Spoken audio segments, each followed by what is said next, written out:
사도신경으로 신앙 고백하시겠습니다. 전능하사 천지를 만드신 하나님 아버지를 내가 믿사오며 그 외아들 우리 주 예수 그리스도를 믿사오니 이는 성령으로 잉태하사 동정녀 마리아에게 나시고 본디오 빌라도에게 고난을 받으사 십자가에 못 박혀 죽으시고 장사한 지 사흘 만에 죽은 자 가운데서 다시 살아나시며 하늘에 오르사 전능하신 하나님 우편에 앉아 계시다가 저희로서 산 자와 죽은 자를 심판하러 오시리라.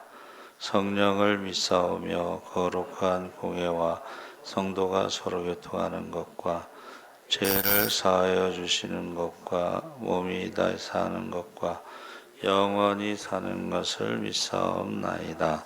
아멘. 찬송가 585장 찬송하시겠습니다.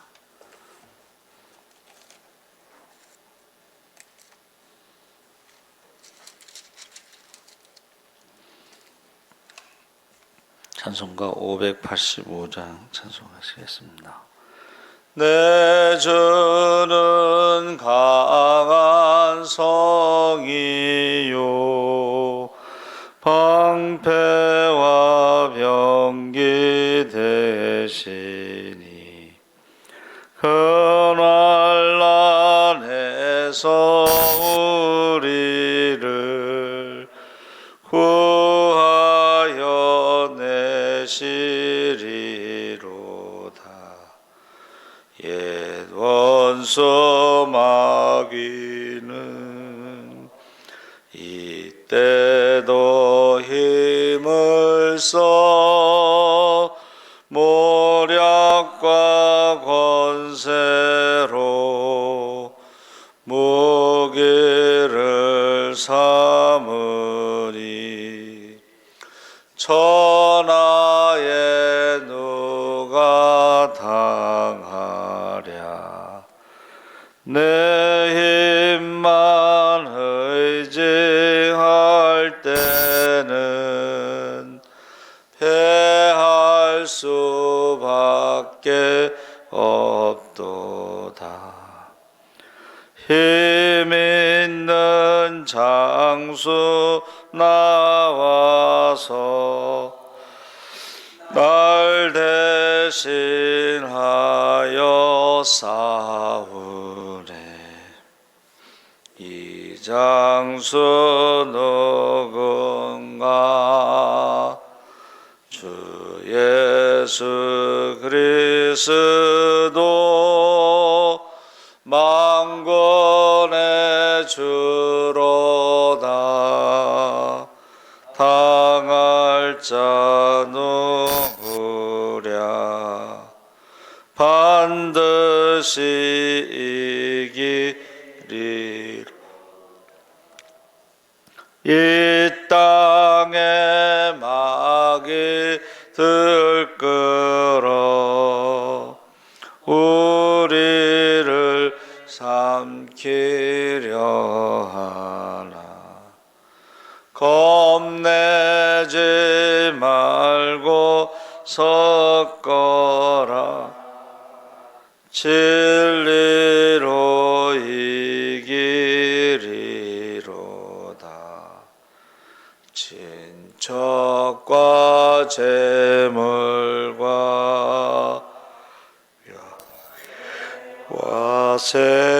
생명을 다 빼앗긴데도 진리는 살아서 그 나라 영원하리라. 아멘. 하나님의 말씀은 잠언 5장 15절에서 23절까지 말씀을 보겠습니다. 구약성경 915쪽에 있습니다.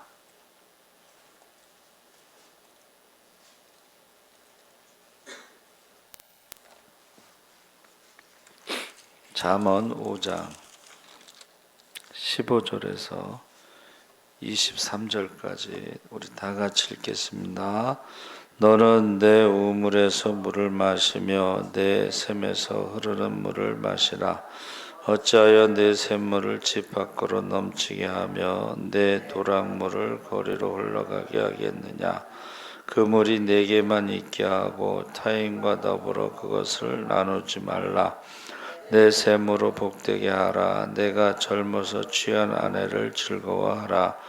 그는 사랑스러운 암사슴 같고 아름다운 암노루 같으니 너는 그의 품을 항상 족하게 여기며 그의 사랑을 항상 연모하라.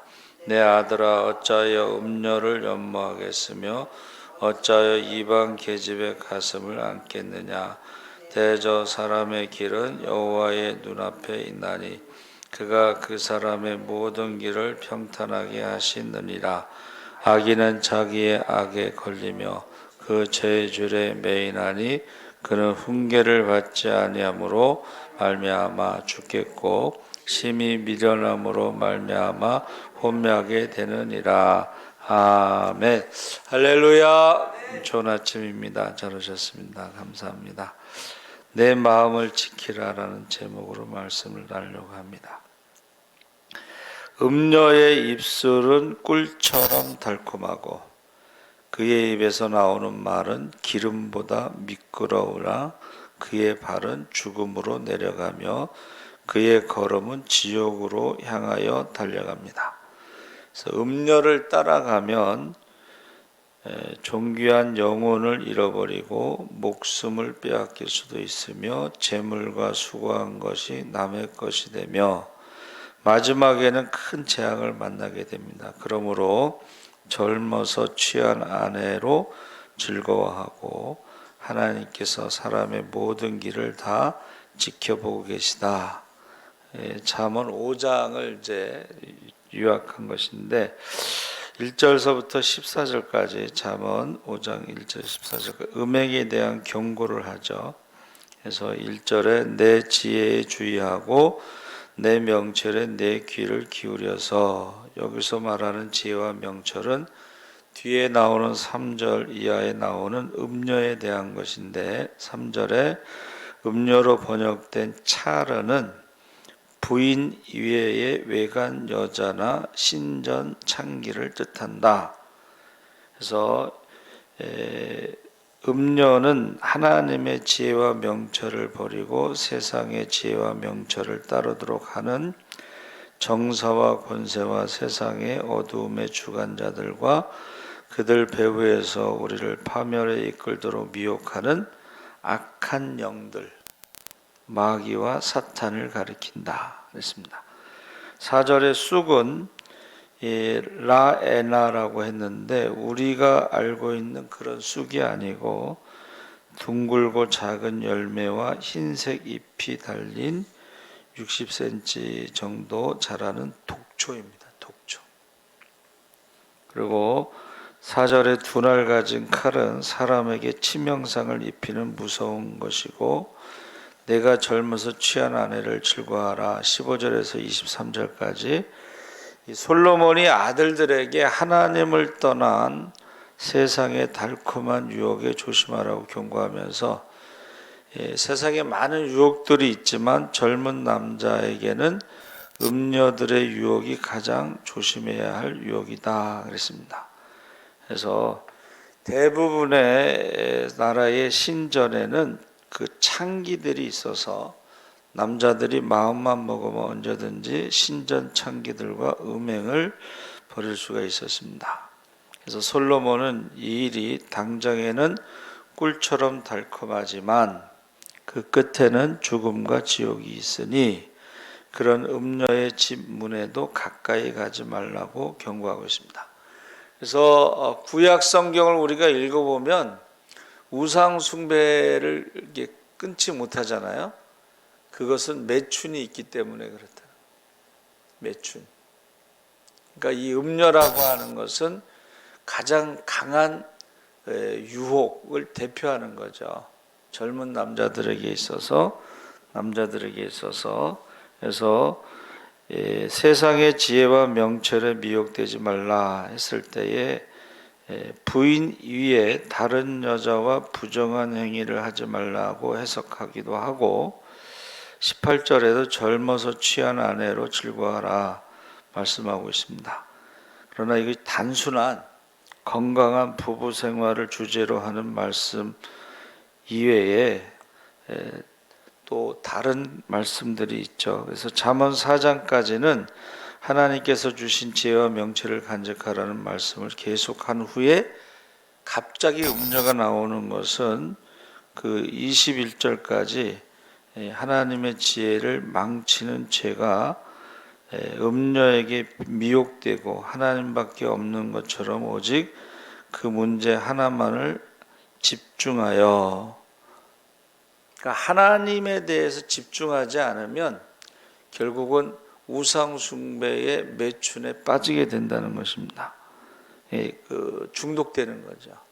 그래서 이게 중독이 되면은 이제 결국은 유명한 사람들이 그 뭐 성추행이니 뭐 우리나라도 지금 서울시장, 부산시장, 충남도지사 다 이게 성적인 문제로 지금 사퇴를 하고 다시 선거를 했죠. 그래서 이게 굉장히 무섭다는 것을 말하고 그것은 결국 악한 영이 역사한다. 아담과 하와가 범죄한 이후에 그 악한 영은요, 지금도 요한계시록에도 그러니까 세상 끝날까지 그 악한 영이 역사하는데 대표적인 것이 이제 음녀라는 것입니다. 그래서 지금 막 요즘에 그 선거의 특징이 뭐냐면 부인이 등장하지 않잖아요. 근데 이재명 씨 부인이 그 호스트바, 뭐 남자친구, 뭐 외간 남자와 뭐 이렇게 만나는 뭐 그런 게 있다. 그래서 그 당진이 그 처가래요. 처가 쪽에 유세를 갔는데 김혜경 씨가 나타나지 않았다는 거예요. 그래서 지금 아주 역대 아주 특별한 상황의 어떤 선거가 지금 진행되고 있다. 여자 부인들이 나타나지 않습니다. 그리고 김건희 씨는 뭐 그 무속 뭐 이렇게 해서 그런 발언을 했다고 그러는데 그 고모가 목사님인데 자기네는 4대째 기독교 집안이기 때문에 그렇지 않다 또 뭐 그런 얘기도 하고 있어요. 그래서 이게 지금 여기서는 지금 젊은 남자만 이야기하지만 사실은 젊은 여자도 포함되고 남녀가 다 이런 것에 빠질 수가 있다 하는 것입니다. 그래서 샘물을 너 혼자만의 것으로 삼고 해서 이 말은 가정의 그 기쁨, 부부관계의 기쁨을 다른 곳에서 찾지 말라는 거예요. 그러니까 부인 외에 다른 여자에게서 기쁨을 찾지 말고 남편 외에 다른 남자에게서 그 기쁨을 찾지 말라. 그래서 지금 이태원의 호스트바에서 시작된 그 코로나19를 사랑제일교회에서 전파됐다고 이제 그랬는데 유전자 검사하면 나와요. 이게 어디서 왔다는 게. 호스트바가 얼마나 무서우냐면 어떤 그 부인, 그러니까 그 아줌마가 갯돈을 탔는데 그 돈을 가지고 바로 달려간 게 호스트바라는 거예요. 거기 빠지게 되면 중독. 그 과천에 가면 경마장이 있잖아요. 거기에 경마에 빠지잖아요. 그러면 1,000원짜리 하나만 딱 생겨도 달려간대. 막건이 1,000원서부터 시작되는지 모르겠지만 옛날 얘기지만 이게 뭐에 빠지잖아요. 그럼 거기 달려간다는 거예요. 거기에 대해서 가정에서의 기쁨, 부부관계에서의 그 기쁨을 다른 데서 찾지 말라. 그래서 가장 좋은 것을 어디에 두고 있는가? 최고의 자리, 가장 좋은 것을 어디에 두고 있는가?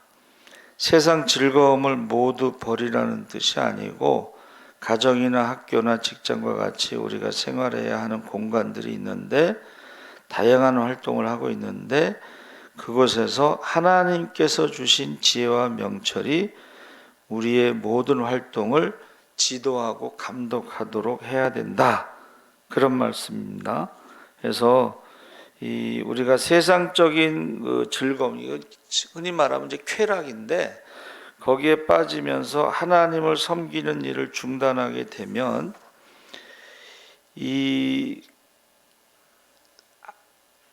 마지막 때에 돈을 사랑함이 일만하게 뿌리다. 그 욕심 때문에 많은 사람들이요, 돈 때문에 하나님을 떠난다 그랬어요.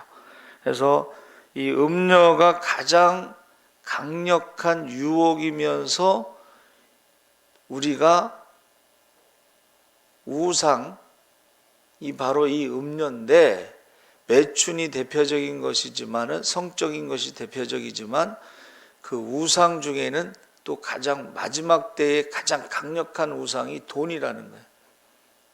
돈. 그래서 한 번만이라는 말로 우리가 유혹에 넘어가. 여러분, 한 번만이라고 하고서 끝나지 않습니다.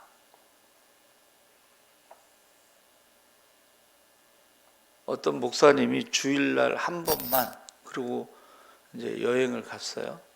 근데 한 번으로 끝나지 않습니다. 그 다음에는 그냥 두 번, 세 번 그냥 자연스럽게 그냥 계속 이어지는 거예요.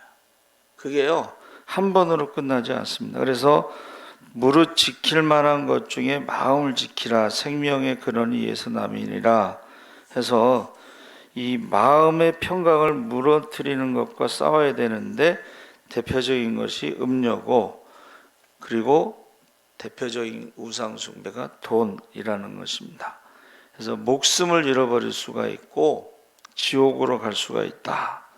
그래서 저와 여러분이 이게 젊어서 취한 아내를 즐거워하라, 그 즐거움을 어디에서 찾을 것인가 했을 때에 어느 정치인이 그 말을 하더라고요.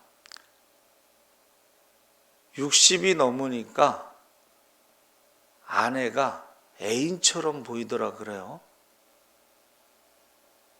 근데 사실은 이 마음을 지키라고 했을 때요, 왜 마음 심자의 심장, 누구를 이제 사랑하게 되면 심장이 뛰니까 마음이 심장에 있다고 생각했는데, 지금에 와서는 뇌과학자가 마음은 뇌에 있다.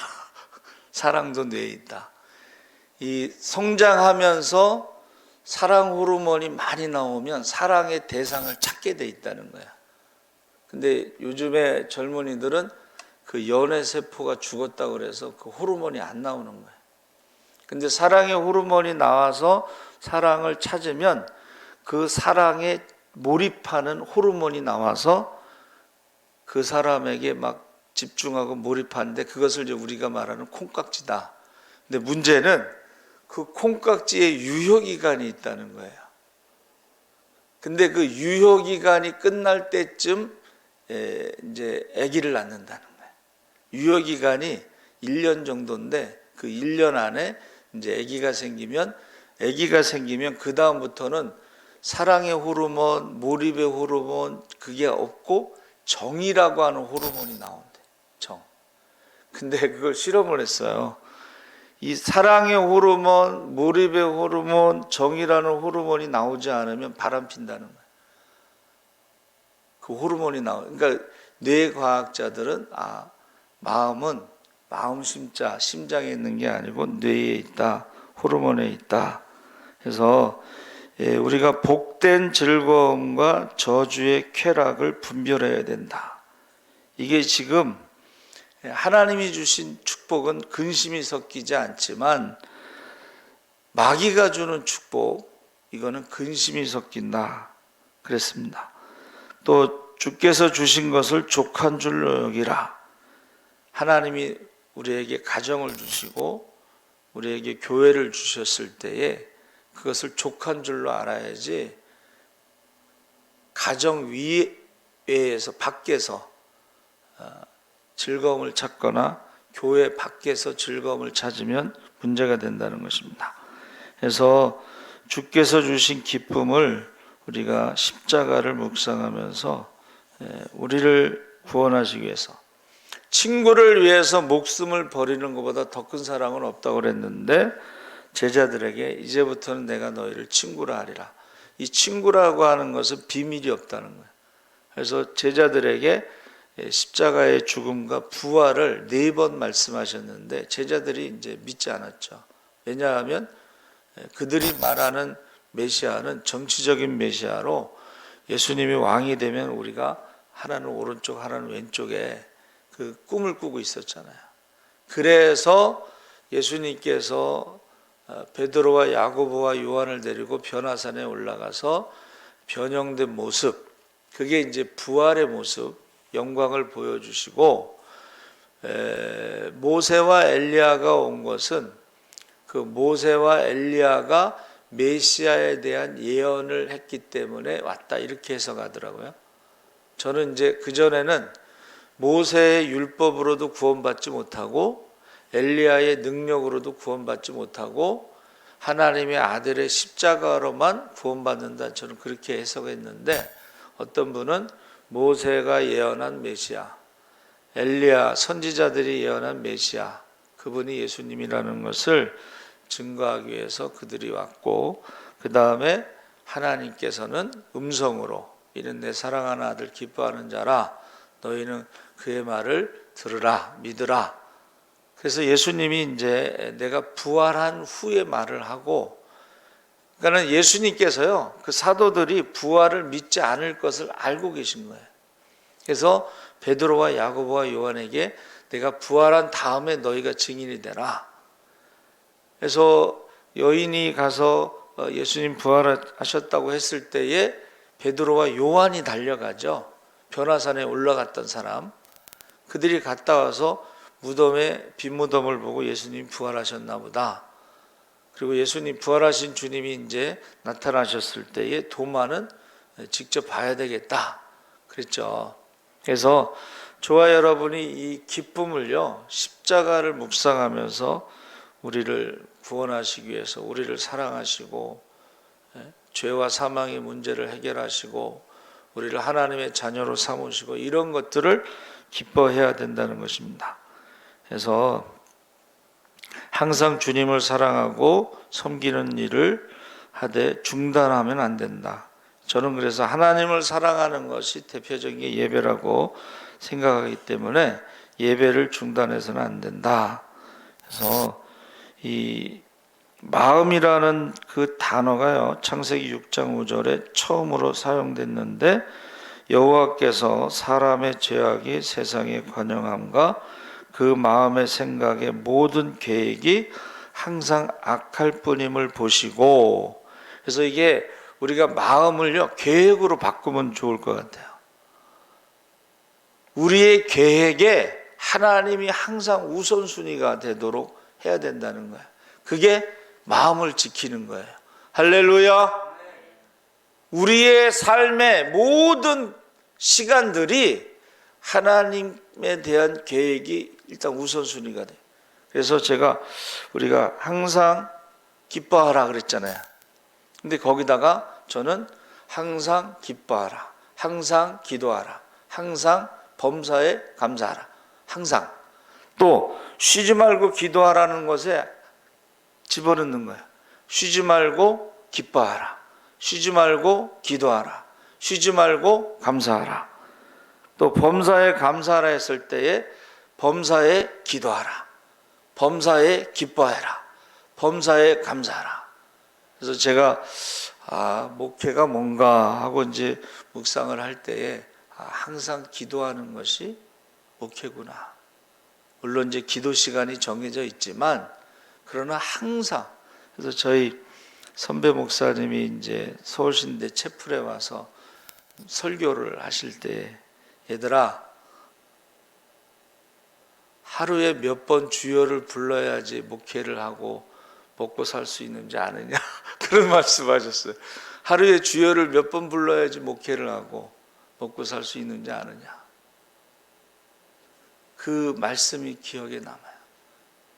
여러분, 저와 여러분은 하루에 몇 번 불러야 은혜로 살겠어요? 항상 쉬지 않고 범사에 기도하시기 바랍니다.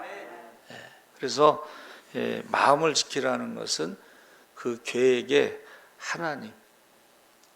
하나님에 대해서 우선순위가 되어야 한다는 것입니다. 살아계신 하나님 아버지 감사합니다. 부르짖길 만한 것 중에 내 마음을 지키라. 세상에 음녀와 같은 유혹들이 많습니다.